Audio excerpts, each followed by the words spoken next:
Tinapay mula sa langit. A daily morning devotion with CRC family.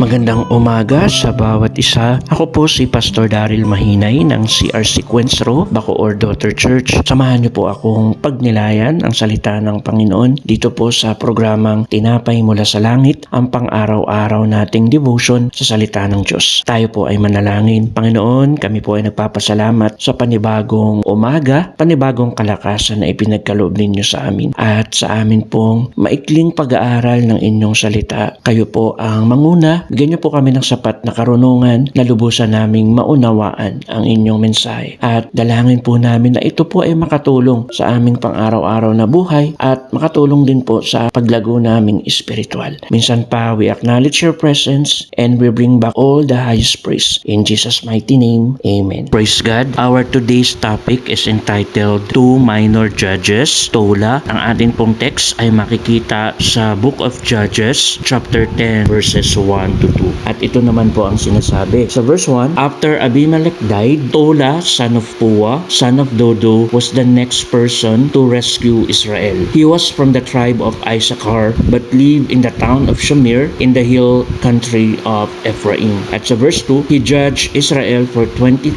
years. When he died, he was buried in Shamir. May God bless the reading of His words. First time ko pong marinig ang pangalang Tola sa Bible, and yet I was amazed kung paano siya namuhay in his time. At totoo naman, hindi siya ganun kasikat compared to other judges like Samuel, Gideon, Deborah, kasi nga wala namang detailed information about his life, kung paano siya nag-lead sa Israel. Pero one thing for sure, sa tulong ni Tola, na-restore, na-maintain at na-sustain ang katahimikan, ang kapayapaan at ang pananampalataya ng mga taga-Israel na nawala nung time ni Abimelech. Isa pa sa nakaka-amaze is yung pangalan mismo ni Tola. Tola is originated from a Hebrew word meaning worm, or yung tinatawag nating Tola worm, or yung scarlet or crimson worm. At kung titignan natin yung buhay nitong mga worm na to, yung female scarlet worm, whenever they are ready to give birth, ang ginagawa nila is umaakit sila sa puno at i-attach nila ang kanilang mga sarili ng mahabang panahon sa puno. At as part of the process, itong mother ay magsisecrete ng red fluid. Itong fluid na to ang magsisilbing protection. Ito yung magsusustain sa mga baby worm para mabuhay. Sad to say, part din ng process, mamamatay yung nanay. Sooner, after 3 days, yung stain na naiwan ng red fluid na to sa puno at doon sa kanyang mga baby ay unti-unti mawawala, mapapalitan ng puti. Magiging puti siya. Ito ay nakasulat sa Isaiah. Sabi sa Isaiah 1:18, though your sins be as scarlet, they shall be as white as snow.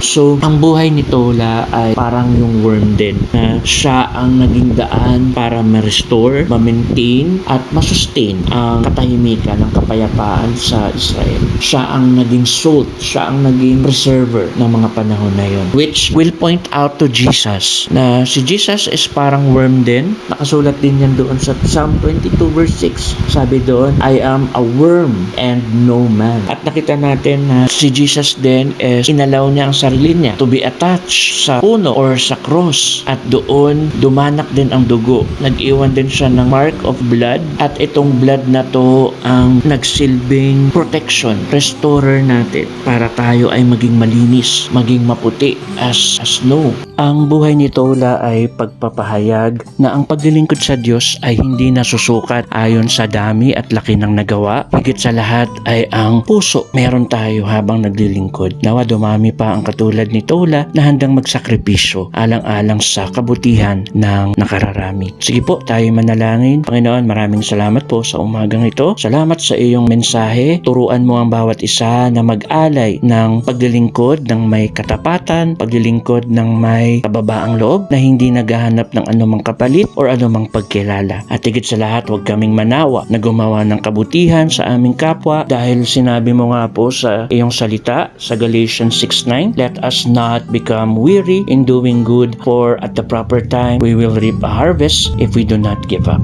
Turuan mo kami, O God, na maging light and salt ng sanlibutan, na naisin namin na ma-preserve ang iyong kabutihan, ma-preserve ang iyong kapayapaan, at ma-preserve ang aming pananampalataya at ang pananampalataya ng iba sa inyo. Maraming salamat. Ito pong aming dalangin sa pangalan ni Jesus. Amen. Minsan pa po kami nagpapasalamat sa inyong patuloy na pagsuporta sa Tinapay Mula sa Langit. Malaya po kayong i-share ang video na to nang sa ganon mas marami pa po ang mapagpala. Hanggang sa muli po, isang magandang umaga. God bless everyone.